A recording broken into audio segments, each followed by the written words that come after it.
we have looked at arguments from several different ways. We have looked at the broad definition of an argument, in which a group of statements imply the truth of another statement. We have looked at three different types of arguments: inductive argument, deductive arguments, and the abstract argument. Now we want to turn to another topic called fallacies. A fallacy is a standing error, an erroneous way of arguing, you may say. Fallacious is to be false. Formal fallacies are systematic errors individuals engaged in. That's always wrong, and they deal often with the structure of the argument, violating the fundamental rules of an argument. For example, if one violates the fundamental principles of reasoning, that is, the principle of non-contradiction, principle of identity, and principle of completeness, the argument is always going to be wrong. It's going to be flawed. You cannot have a good argument if you violate these principles. If you argue with false premises, that is, you know the premises are false, and then you try to argue with them, that's a fallacy. It's a fallacy in that you may think that's the way to argue because this is false, therefore you're going to argue with it. It doesn't work like that. Arguing with an invalid form of argument. Logicians have discovered there are certain patterns in arguing. If you misrepresent or distort the pattern of argument, then the argument will always be false. We will discuss some of these patterns of argument in the classroom. For right now, I'd like to focus on something else. I'd like to focus on informal fallacies. I provided a website that shows you several, tens and tens of these informal fallacies. I'd like you to focus on a few, 5 in particular. False appeal to authority, hasty generalization, ad hominem, straw man, and appeal to ignorance. These fallacies we'll see a lot in our own discussions in class. An informal fallacy is a mean of getting around the way the argument works. It often deals with the truth or its presentation. Okay? For example, a false appeal to authority. The name tells you what it's doing. You may present an argument based on the truth given by an authority. That is permissible. That is great. That is wonderful. However, if that authority is not in the position to really validate those claims, the argument is false.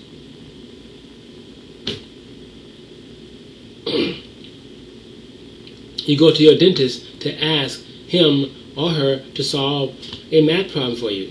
He gives you a solution. You go to your math professor and say, look, this is the answer. Professor say, oh, that's totally wrong. And you start fighting. No, my dentist said that's the answer, so that's the answer. That's a false appeal to an authority. Dentists, mathematics don't work. Okay? Consider the informal fallacy, hasty generalization. Hasty generalization. You generalize. You go from one instance to all instances. Previously I talked about John is stealing one car on a Sunday. You leap to the conclusion he's always going to steal cars on Sundays. That's called a hasty generalization. One instant does not prove things are forever. Hasty generalization occur a lot of times when people are engaged in using inductive arguments, taking one instance and going too far with it.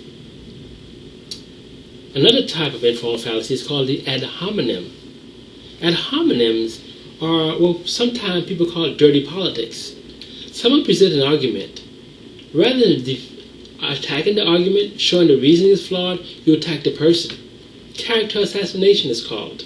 We'll talk about a few of those in class. Another form of argument, of informal fallacy I should say, is called an appeal to ignorance. In an appeal to ignorance, what you do is you make a bold claim that no one knows something, and then you draw a conclusion. I may, for example, say that no one knows or has proven the truth of astrology. They don't know that. They don't know that. Therefore, astrology is a lot of nonsense. Well, that's a false appeal to appeal to ignorance. Pardon me. That's an appeal to ignorance. I'm claiming no one knows something, and then I claim to give you an answer. To say astrology is nonsense means I know.